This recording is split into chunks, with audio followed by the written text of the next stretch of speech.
মানুষ যদি দুটা গালি দেয় চুপ করে থাকে, ও তার আমল নামা নিয়ে আল্লাহর সামনে দাঁড়াবে, আর কিয়ামতের মাঠে বহু নেকি ফ্রি ফ্রি পাওয়া যাবে।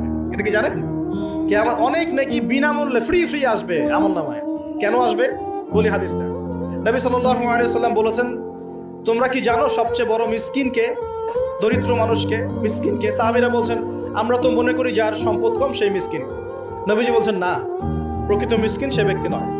প্রকৃত মিসকিন সে ব্যক্তি যে কিয়ামতের মাঠে উঠবে উহুদ পাহাড়ের সমান নেকি নিয়ে উঠবে। উহুদ পাহাড় দেখেছেন তো? বিশাল পাহাড়। উহুদ পাহাড়ের সমান নেকি নিয়ে উঠবে।